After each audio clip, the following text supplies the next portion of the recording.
Well, hello everybody. Thank you for this wonderful introduction. It's a pleasure to be here again. I guess last time was in last year, before the summer, so at some point. So I'm very happy to be here and to have the chance to give this lecture today. So my talk today will be generally about urban cosmopolitics. That is to say, the study of the progressive composition of urban worlds of cohabitation. That is, the search and articulation of a common cosmos in which a multiplicity can coexist. I will be focusing on an extreme empirical case that involves the co-articulation of geological and urban processes, of earthly forces and urban designs. And this is a good place to start because I think it involves a double challenge for an actor network theory of the urban. First of all, because it involves dealing or trying to grasp the empirical problem of urban coexistence and the need to create sort of new conceptual grounds and eventually develop a new vocabulary to address this. And secondly, because it involves addressing and conceptually grasping phenomena that are related to a form of radical incommensurability and asymmetry and the asymmetry of geological processes and earthly forces. So this will be more or less the topic of today. But I would like to start by saying some things about actor network theory and the extent to which it offers a new kind of ontological position to problematize and think about the cities and the urban. I guess the main contribution that the actor network theory approach has to offer lies. Okay. So where was I? So what I was trying to say is that perhaps the main contribution of actor network theory approach is the delineation of an alternative ontology of the city. And the starting point here is that the city, just as any other object or space object, does not simply exist out there. That is not a given thing, but it's actually constructed. So ANT is very helpful to show how cities are being made and unmade at particular sites of practices, how the city is brought into being in very specific and concrete sites by means of highly specific practices. The second proposition that follows from this one is that if the city is not a given thing, it's not a given entity out there, but it's actually brought into being in this different set of sites and practices, it is therefore a multiple object. And this is not just a kind of epistemological claim in the sense that different people or different actors would have different views and understandings on a particular object out there. But it is actually an ontological claim that suggests that the city exists in multiple, sometimes overlapping, sometimes contradictory ways. So the main challenge here is how can we grasp conceptually this urban multiplicity. And in this context, the concept of assemblage has been very useful actually to grasp the city as a multiple object and to also convey a sense of its multiple enactments, the idea that the city is enacted in different spaces in different ways. So assemblages in the plural and not just in the singular. And there are actually many reasons for using this particular notion that I think are worth mentioning here briefly, and that you all know about this. But the first one is that the notion of assemblage underscores the hybrid relationality that is shaping actually every single urban phenomenon or process.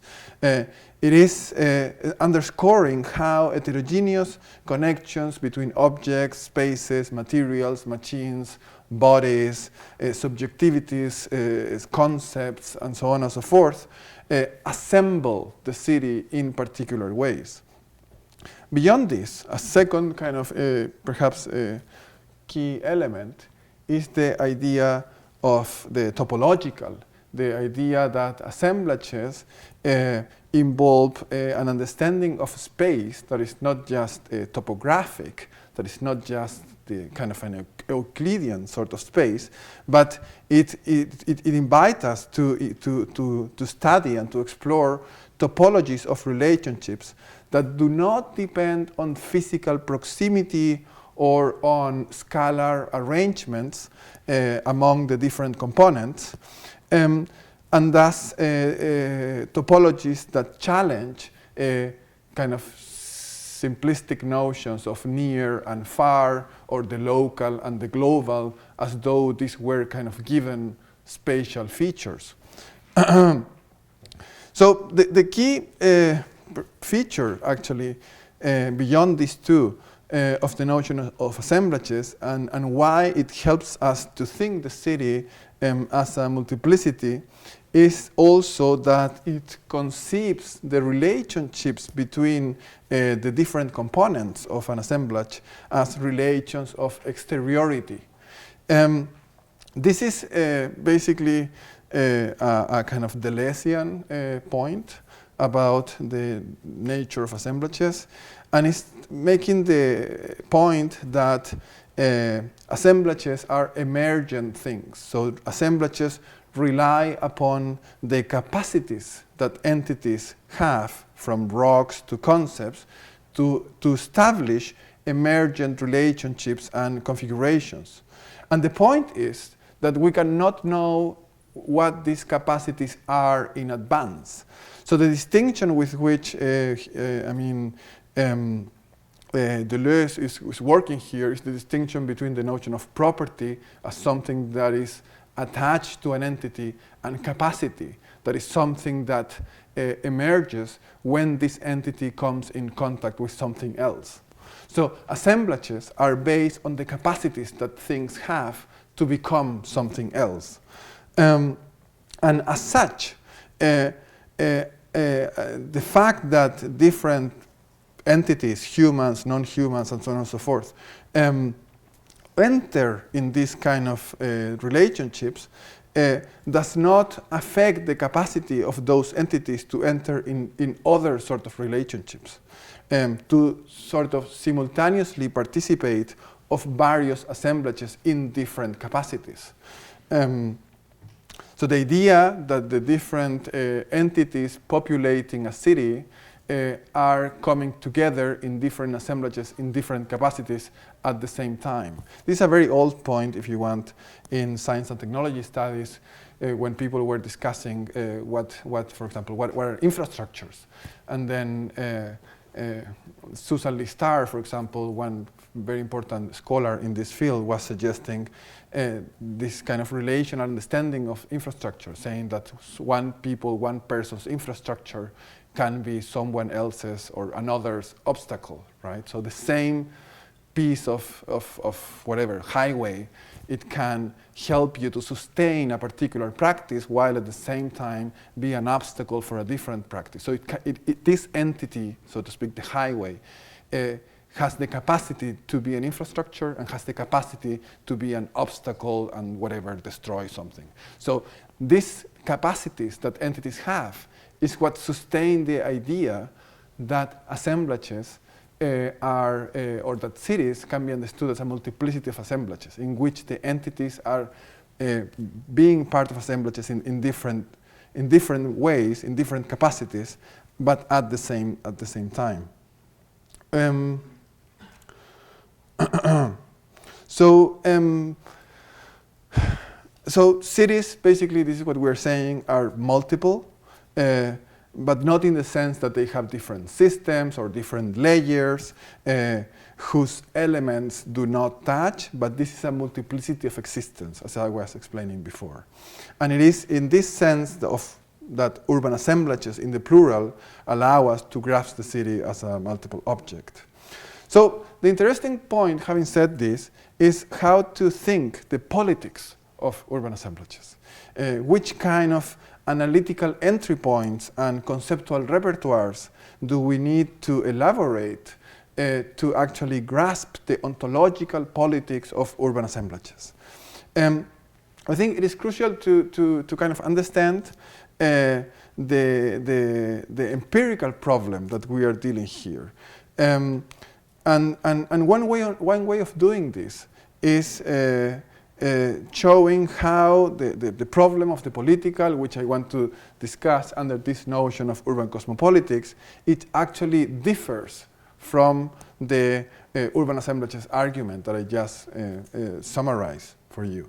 So essentially, the notion of assemblage, of urban assemblages, has been developed to understand the co-functioning of heterogeneous elements. This is the classic definition that Gilles Deleuze gives of what an assemblage is. He says it is a sort of symbiosis, it is a sort of sympathy, it is basically a co-functioning of heterogeneous elements, of heterogeneous terms. And from this perspective, whatever happens in the city is mediated by an urban assemblage. Whatever type of action, whatever type of process needs to be understood as the result of a co-functioning of heterogeneous elements. But cities, and this is the point I'm trying to get to, they do pose a fundamentally different type of challenge, one which is not related, which is not just about co-functioning, but is about co-location, or more generally, coexistence in space. And this is actually a quite evident point for urban geographers and for everybody, for many people. I can think here, like, I mean, from the, like, of whatever, like these key notions of thrown togetherness, for example, that are precisely trying to make this point, or the whole work of Abdou-Malik Simone, who is also trying to think about how things come together in space. But for STS, Science and Technology Studies, and A&T scholars, it seems somehow easier to trace the connections between someone sitting on a bench in a park, between that person sitting on that bench and whatever, like a Chinese factory that is producing one particular element of that bench. That type of connection we can follow very well with STS and A&T, but it seems very difficult to actually think and conceptualize the relationship between the person sitting on the bench and someone passing by. And this problem, the problem of co-location, of coexistence, is the kind of conceptual challenge or the analytical challenge that I would like to address here under this, or with this, by means of this notion of cosmopolitics. So what is at stake here is what,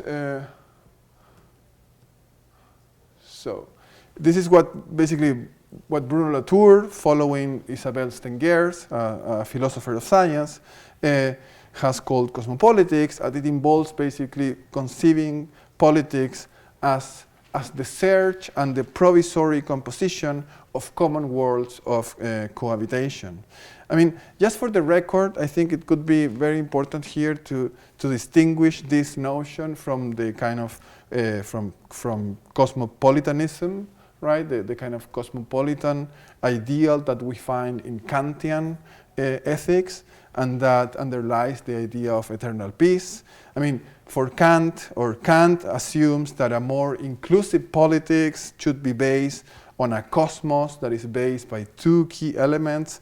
One is the recognition of a common humanity that is shared by all individuals and groups. And the second point is that we share also a common planet where all humans inhabit and where politics takes place. Now, for Latour and Isabel Stengers and for this kind of tradition that around actor network theory, these are heavily problematic presuppositions or assumptions. To start with, it seems difficult to simply start off from this kind of unified definition of what the cosmos is. Certainly not as a natural sort of biophysical ground upon which political activity should unfold. And it's also heavily problematic to simply assume the human condition as something simply kind of homogeneous, especially taking into account all the work made in feminist technoscience. Think of the work of Donna Haraway, thinking about the humans as cyborgs. I mean, there has been so much problematizations of the notion of the human that obviously to assume this common humanity is heavily problematic. So cosmopolitics, as opposed to this, by contrast, is a politics that of what constitutes cosmos in the first place, sort of trying to open up the question of how many entities should we take into account and how can these entities be related to each other. And this involves basically opening up urban politics to a range of hybrid processes, to a range of hybrid entities, including animals, technologies, metabolic flows, building materials, tsunamis, as I will be talking about in a minute, and so on and so forth. And also, with this, certainly also opening up the question of the different ways of being a human, rather than simply assuming this common humanity as a given, right? But since we are talking about worlds of cohabitation, I think it is maybe also useful to distinguish this notion of urban cosmopolitics from two current strands in urban theory that also kind of play with the idea of the world or the planet. So one is the idea of planetary urbanization, and the other is the idea of worlding urbanism or worlding cities. And what I would like to basically point out here is that in both cases, the notion of the world is only partially open to recomposition. So in the case of this tradition of rather new tradition, and actually very interesting tradition of research around the notion of worlding cities, we encounter a reflection upon how urban worlds are being composed and reimagined in very specific urban situations. According to Aiwa Ong, for example, this involves a sort of experimental and even speculative transformations of urban milieus by changing material infrastructures, aesthetic styles, and things like that. And beyond this, and this is the kind of main point that this scholarship is making, these worlding processes or these worlding practices are delineating a new sort of art of being global from below. Abdul-Malik Simone would add, that is a sort of urbanism based on everyday, alternative, and even subversive circulations, connections, and interreferences among cities around the world. So basically, what this kind of tradition is trying to do is to problematize the classical definition of the global city, defined in terms of financial flows, to explore the different ways in which urban dwellers and cities are globalizing, are becoming global through kind of even minoritarian and even very partial practices. Now, this is heavily interesting. At the same time, we can argue that the world here, the notion of the world, as a geo-natural set of forces and processes, is not really playing a role. I mean, this is not part of the discussion here. And this becomes even more evident in the case of planetary urbanization, where the planet is thought as a surface extension, as a flat thing, upon which processes of capitalist creative destruction unfold. So that the question of how planetary processes, from tectonic movements to atmospheric transformations, how these processes overflow the existing, or to what extent are they lively and or recalcitrant, this is not really part of the discussion. So I guess this is the direction that I think we can head to with the notion of urban cosmopolitics. And in order to, I mean, this has been very abstract, so I just would like to now introduce an example from my research, right? So, oh yes. So it's February 27th, 2010, 3:34 in the morning in continental Chile, when this huge earthquake, 8.8 degrees in the Richter scale, hits the country. It is the 6th largest earthquake ever measured in the world. And the earthquake's epicenter was located at only a couple of kilometers in front of the coastline and generated a huge tsunami.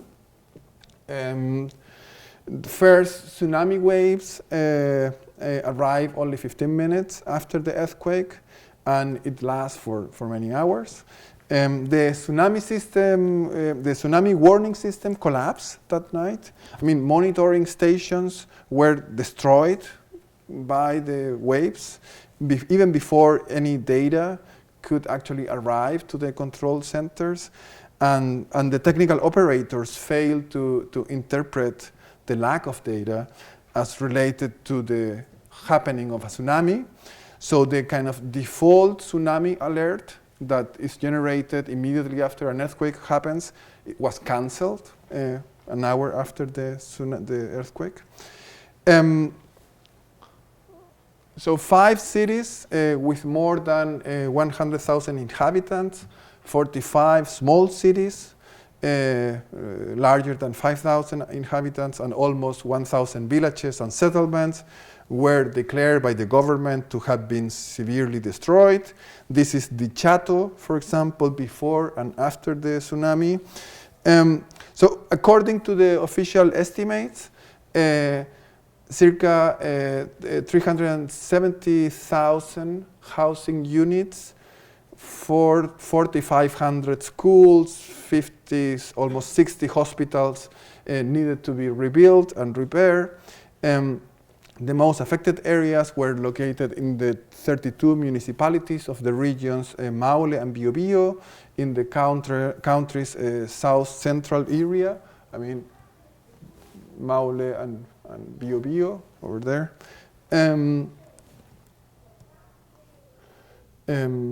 Yes, and it is perhaps important to underline that in spite of the failure of the tsunami warning system, the death toll was relatively low, and that the great majority of large infrastructures and technical systems such as highways and ports or dams resisted relatively well, with, of course, some very kind of spectacular exceptions. But the major damages were done to coastal cities hit by the large tsunami waves. This is the case of Constitución. We will be talking about this later on. So I'm interested in exploring this event, the 27F, as they call it in Chile, in terms of what Isabel Stengers calls a cosmopolitical situation. That is, situations in which the unknown or the excluded from the common world suddenly becomes visible, problematic, because obviously it is not clear what it really is or how to engage with it, but it's also generative of new sets of relationships. And in this case, the specific set of relationships triggered by the 27F disaster involved basically recasting, reimagining the city as a complex assemblage shaped by geological forces, and more specifically by the capacities of tsunamis rather than those of earthquakes to destroy urban environments. And this one is an important distinction, because despite its magnitude, the 2010 earthquake didn't really involve a particularly unexpected disruption of cities and urban life. Chile is, after all, a very seismic country, and earthquakes are actually very well represented geological forces, duly integrated in national life, I could say, but also in urban policy, at least since the 1920s, when a huge earthquake actually paved the way for the development of one of the first and one of the most advanced anti-seismic building codes. So the earthquake was nothing but yet another test or another trial of force, more literally, for the existing urban cosmos in Chile, and how life in accord with earthquakes is actually organized in Chile. The tsunami, however, posed a new challenge, a cosmopolitical challenge, in the sense that it really posed the question of how many are we really, and how can we live together. It puts these questions anew. Indeed, the most crucial question for the reconstruction plan was how to reimagine and rebuild the urban world in such a way that tsunamis could be integrated as well as earthquakes are. Or in the language of governmental officials, the key question was how to introduce the tsunami variable into the future city, or how to rebuild cities with an anti-tsunami DNA. Anti-tsunami DNA is a quote from those policy documents. So the 27F disaster forced an opening of urban politics towards unexplored or unforeseen relationships, and it put urban dwellers and urban policymakers in the presence of an hitherto excluded entity, namely the tsunami. And by putting them in the presence of the tsunami, it also made necessary a political commitment toward its visibilization and inclusion in the existing designs and policies for the urban world. So this is part of it, but this is not all of it, because the cosmopolitical challenge of this disaster involved perhaps a second and even more existential question, namely whether it is possible at all to compose a world in which coastal cities can coexist with future tsunamis. The question whether it is possible to conceive the relationship between geological forces and urban life in terms of entanglement, co-articulation, and symmetry. This was kind of the fundamental issue they were dealing there, or whether this case was actually pointing to the limits of sociomaterial relationality, right? And just to remind you of, because I was referring to the notion of symmetry here, just to remind you that this notion actually is actually referring to one of the fundamental methodological principles of actor network theory, the so-called principle of generalized symmetry. And this principle proposes that we should not change our conceptual repertoires, the concepts that we use, when we are analyzing different entities that are partaking in a particular sociomaterial assemblage, and that we must remain agnostic and symmetrical as to their agency capacities. For these, their agency capacities depend on the actual situations and the actual relationships they are empirically enmeshed in. So, but this is the question. Can we remain symmetrical about earthly forces, overwhelming ones and highly destructive ones, such as the tsunami. Indeed, if I mentioned this before, but if as Deleuze said, the concept of assemblage designates some sort of co-functioning among heterogeneous entities or among heterogeneous processes, how could we deploy this notion of assemblage to the relationship between tsunamis and cities, which rather than co-functioning, it involves simply destruction and disassembling? And these are precisely the kind of questions that also the geographer Nigel Clarke is posing in his book Inhuman Nature, where he invites us to take and seriously and to think seriously about relationships that he characterized as relationships of radical asymmetry or shaped by radical asymmetries. To think seriously about, and this is a quote, events where one thing, such as the tsunami, impacts upon another in ways that are out of all proportion, end of quote. So from this perspective, the model of symmetrical causation put forward by A&T needs to be replaced or at least expanded to take into account relationships of unilateral or at least unbalanced influence.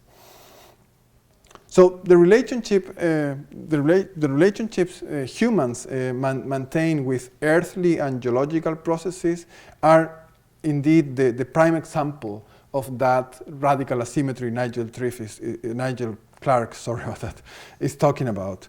Not just because of the historical precedence of these Earth systems over humans and the fact that they actually created the conditions for humans to exist, but also because we are surrounded by processes that are fully indifferent to human intervention. So from this perspective, a symmetrical relation or a symmetrical relational approach to human, non-human interactions is only helpful to think about a tiny ontological region in which these entanglements are happening, but taking into account that we are surrounded by a huge, overwhelming expanse of inhuman relationships. So I'm basically repeating here or kind of summarizing here some key elements of Nigel Clarke's argument. And what I think is important here is that his argument is not just ontological. I mean, it's not just about recognizing the existence of these incommensurable, overwhelming forces, but it's also, and more importantly and more interestingly as well, it's a political argument. As the recognition of an inhuman nature has implications for how we think about human agency, about how we think about politics, ethics, and responsibility. So instead of presupposing that the relationships between society and nature or between humans and non-humans might always be done differently, so that a cosmos or that an urban cosmos can be composed and recomposed in many different ways, this idea, the idea that we depend on natural forces that are fully indifferent to us, could involve foreclosure on the demands of politics, because it confronts us with the limits of our capacities to change the world, if you want. And it suggests that rather than active transactions between human and non-humans, we are shaped by a form of primordial passivity, where the world appears as either a gift or as a catastrophe. It appears as an inheritance or as a disaster.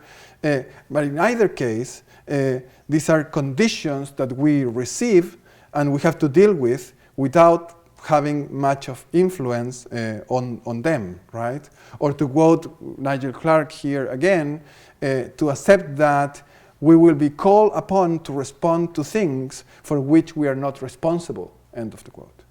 So rather than the critical gesture of pointing to socioeconomic inequalities as the cause for human suffering in cases like this one, Nigel Clarke is interested in those gestures of human compassion and hospitality, because he thinks that here we encounter a much more profound ethical response that is actually facing directly the radical asymmetry humans live with. Now, to conclude from all what I have just said, that the recognition of an inhuman nature, to recognize these radical asymmetries, is a foreclosure on cosmopolitics, I think it is mistaken. So if we pay attention to the ways in which urban worlds were reimagined and rebuilt in Chile after the disaster, then we start to discover fascinating attempts at actively shaping the way in which cities might receive in future these indifferent and inhuman geological forces. So if there is a reason to actually go for the notion of urban cosmopolitics over related notions such as dingpolitik or ontological politics, this might be precisely because it involves the question of how we relate to the cosmos we inherit, how we humans engage with radical asymmetry and with their radical asymmetry that persists between human and inhuman processes. So the 27F disaster did not just make evident that tectonics is a key urban agent shaping and reshaping or unshaping the urban environment. It also posed a new cosmopolitical problem, namely how to prepare for future interactions with these overwhelming inhuman forces, right? And again, the distinction here between earthquakes and tsunamis is important because, as it is quite obvious, earthquakes threaten human life by destroying buildings, right? And it is at the scale of the building and through anti-seismic building regulations that life with earthquakes is organized, more or less. Now, what the tsunami did was triggering a complete change in the scale of the response. As a huge mass of water interacting with the city as a whole, the tsunami required an urban design response. And in this context, master plans became the key instruments for addressing the city as a geo-urban assemblage and for including the tsunami, so to speak, in future urban world. So in the remainder of my talk, I'd like to stress two cosmopolitical operations that were inscribed in these master plans and discuss how they engage in designing this, what I have called inhuman urbanity. So the first thing is that master plans went together with a radical problematization of the existing form of urban settlements, and especially their territorial boundaries. City boundaries, of course, have been for a long time a highly contested issue in Chile, at least, obviously because of the consequence that they, or the influence that they have for housing markets and for issues of social exclusion. So when you don't have these type of boundaries, you run in all type of exclusionary dynamics and so on and so forth. But this was not the point. The novelty of these master plans was to reformulate the question of city boundaries, of city limits, in terms of a problem of human survival. So this process was shaped by an exploration of tsunami risk, and master planning involved a practical exploration, if you want, of the material and physical entanglements sustaining human life in coastal cities. And it involved featuring the city reimagining the city as a territory that needs to be carefully demarcated to maintain life-threatening non-human forces outside of it. So the question of city limits, it was about which entities and which forces can be composed together and which should be kept apart, sort of outside the urban collective. Now, the actual demarcation of such boundaries was a fascinating process, as it required urban policy makers to conceive of the city not just in terms of a human ecology or capitalist urbanization, but as part of Earth history, as part of geological processes, right? So the limits of the city were not anymore an economical or a political question, but one about the present and history of geological processes that are fully indifferent to human and capitalist dynamics. And accordingly, processes that necessitated new practices of knowledge making, oriented actually at establishing what could count as a believable worst case scenario.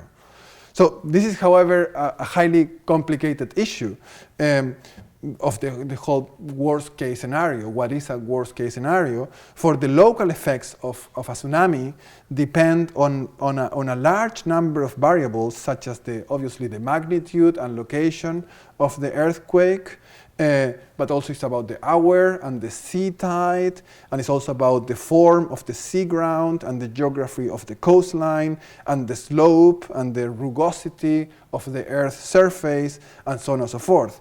So the teams that were working on the modeling of tsunamis had to cope with high levels of uncertainty when answering the crucial question for these planning processes, namely, where should we trace the inundation line, right? Or where should we trace the high risk line? So in this process, and this is basically, I could go in more detail about these details and the different uncertainties related to that. But the main point here is that master plans were basically connected with the emergence of new types of urban expertise, or more precisely, with the rendering into urban expertise certain types of knowledge and technical practices that were hitherto irrelevant for urban planning and that are concerned with the visibilization and the assessment of geological processes in themselves, that is, independently from their entanglements with humans and cities. But beyond this, and this is the next point, we encounter a second strategy of responding to radical asymmetry, which does, I mean, if the first one was about defining the limits of that possible entanglement, this second strategy does aim at reshaping the form of the encounter between tsunamis and cities. It is the case of the city of Constitución, I showed you before, and this is one of the most severely destroyed cities by the tsunami. It's a rather small city, has a population of 45,000 people, and is located at the southern side of this river estuary. And I mention this because tsunami waves entered through the estuary, destroying the city areas that were close to the riverside and that were mostly occupied for residential uses. So the main goal that the urban design team set itself was to create a tsunami mitigation work that, unlike an anti-tsunami wall, could actually allow residential uses in the risk zone. So the question was then, what kind of mitigation work this could be?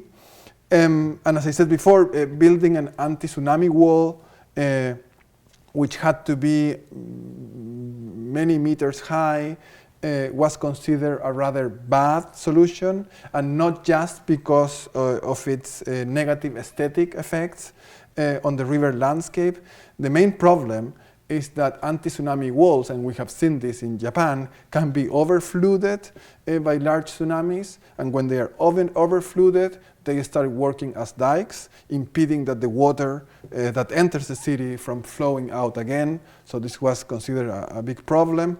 So the proposal then was to actually transform the very first line of land at the riverside into an anti-tsunami park that could kind of diminish the intensity and velocity of tsunami waves, transforming the tsunami into something different, namely a sea rise that wouldn't cause great damage, and it would also give residents enough time to evacuate their homes. In addition, planners and designers said the park could help to solve other problems of the city, increase, for example, the rate of green and leisure areas, enhance the city's relationship with its natural environment, help to reorder the urban system of traffic flows, because by means of this kind of coastal highway that you see there in that rendering, and so on and so forth. So the park was actually designed as being more than an anti-tsunami park.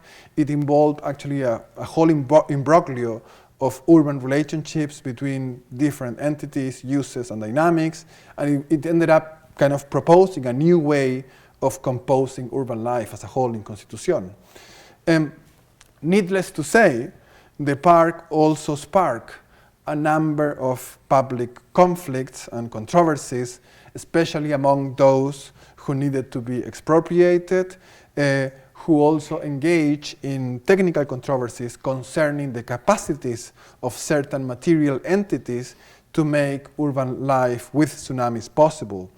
And perhaps the most interesting controversy here involved botanic experts, biodiversity protection advocates, some Japanese mathematical models, engineers, architects, citizens, and neighbors, all of them who engage in actually quite heated discussions about the trees that should populate that park. The issue, again, was not static, but involved rather a discussion of the capacities of different tree species to mitigate tsunamis. And more generally, could trees be delegated with the task of safeguarding the city? What type of tree could maximize mitigation? How trees had to be displayed to protect the city? And bottom line, could humans rely on this anti-tsunami park? So the park proposal was based on quite straightforward evidence from some Japanese studies on the mitigation effect of native coastal forests in Southeast Asia. The problem, obviously, was that Chile, in case you didn't know, it's not in Southeast Asia, it's in South America, and that the local conditions of implementation did not quite correspond to what this model suggested. To start with, the width proposed for the park did not fully fit the models, which were based on 200 meters wide forest. The design proposal for Constitución had only 80 meters, and this was obviously heavily discussed, especially as neighbors found out about this discrepancy. Now, the main argument of these geological engineers involved in the designing of the park was that mathematical calculations of the mitigation effect should be done differently in this case, taking into account that the park was built along a riverside where tsunami waves would enter diagonally and hit the park laterally. So the length of the park along the shore should be more important than the width. In any case, a second controversial issue revolved around which type of trees could better mitigate and resist a tsunami.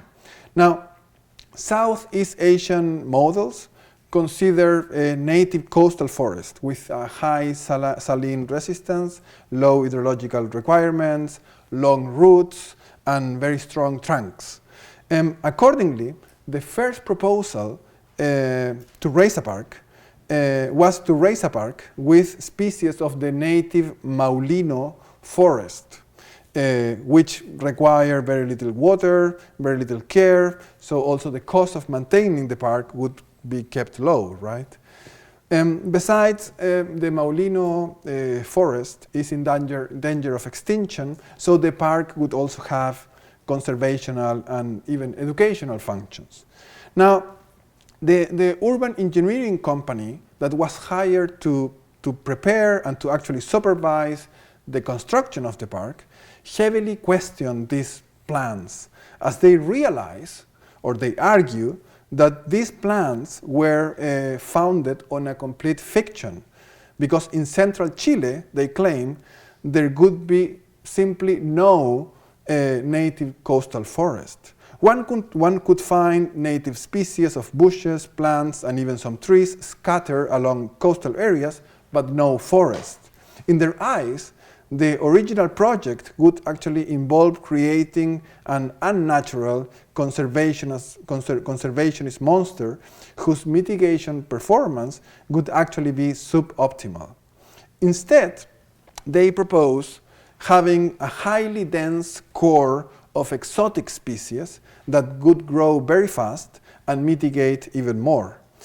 Only in the surroundings of the park, they suggest, the native tree species could be planted to implement this urban design concept of an inhabitable park for recreational and educative uses. Now, the controversy around these trees expanded yet in another direction, as the National Forest Corporation observed that the exotic species foreseen in this second proposal were highly invasive and had a proven tendency to expand along riversides. They could actually escape the park, rapidly displacing native species along the river and jeopardizing the multi-program nature of the park. The problem was, at the end, that the trees that were capable for protecting the city from tsunamis were incompatible with those enabling recreational and educational uses.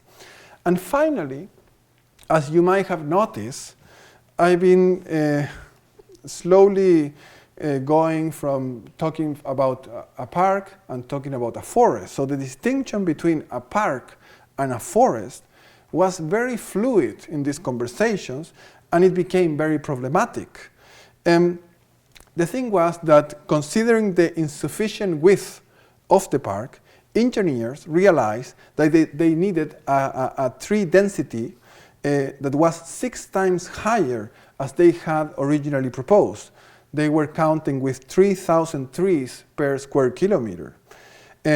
Additionally, they also realized that park trails needed to be avoided, as this could channel water towards the city. So in the eyes of many citizens and critical activists and neighbors, these modifications would actually fully invalidate the citizen approval process of the park that had taken place some months ago, some months after the tsunami, for people had been shown images of a low-density park with leisure areas, and they did not say yes for a high-density shadow forest where leisure activities would be heavily constrained and which could also lend itself for loitering, criminality, drug dealing, rodents, and waste disposal. So it is important to note that it is important not to reduce this type of conflicts to the interest of social groups in the city, or to simply understand this as conflicts over epistemic authority between planners, engineers, and neighbors or lay people, as that kind of reading might eclipse a more fundamental issue, that namely that beyond these epistemic and political intricacies of these controversies, a profound ontological discussion was taking place here, namely how can we construct an environmental intervention to engage with overwhelming geological forces, namely in order to secure human life against the Earth's inhuman forces. So this was the issue at the end.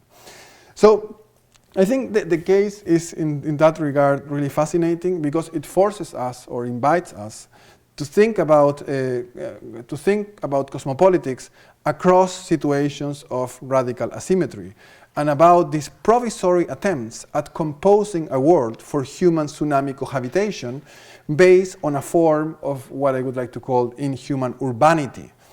As it should be hopefully clear by now, the notion of inhuman urbanity starts by recognizing the fact that cities are shaped by biophysical relations that are surpassing the agency capacities of humans. I mean, the study of the geological record in order to identify what counts as the worst case scenario that we just discussed, as well as all these technical controversies about the requirements and the capacities of different tree species, make apparent that this more than human understanding of city life. And what is particularly relevant here is that what is at stake here is not the interaction so much between humans or tsunamis and humans, but the interaction between tsunamis and trees. It is the recognition of a realm of inhuman sociality and interaction among other than human entities that is actually central to this cosmopolitical attempt at engaging with radical asymmetry.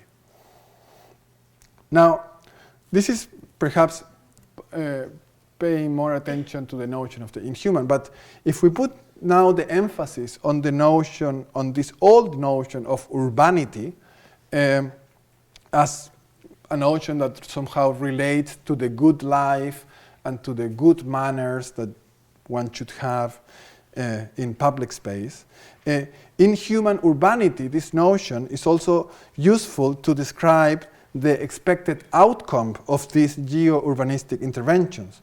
Interestingly, the anti-tsunami park of Constitución does not attempt, as I explained before, at containing or redirectioning the tsunami, but actually it aims at softening their effects by transforming this rapid destructive wave into a slow flooding.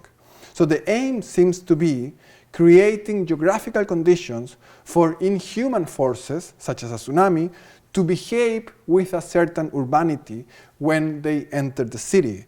That is, with some sort of suavity, courtesy, and a certain refinement of their inhuman manners, if you allow the metaphor. And this is not a modernist metaphor or a modernist dream, of mastery upon nature. It is not really about stopping the tsunami with a wall and redirectioning it. No, this is an attempt at intervening from within nature to produce a set of rather modest effects.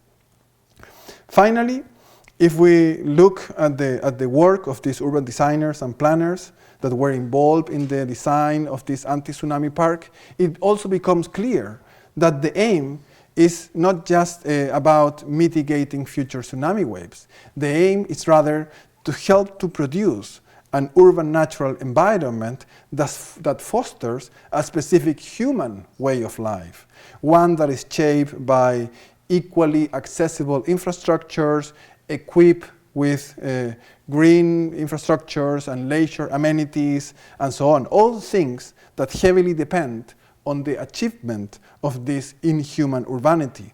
So in this kind of context, and this is I guess the last point I'd like to make, inhuman urbanity appears as the kind of most fundamental condition of urban life that is capable of softening social injustices or conflicts, and that is also capable of functioning as a sort of a shortcut for a more human city, for a human urbanity. Okay, thank you very much.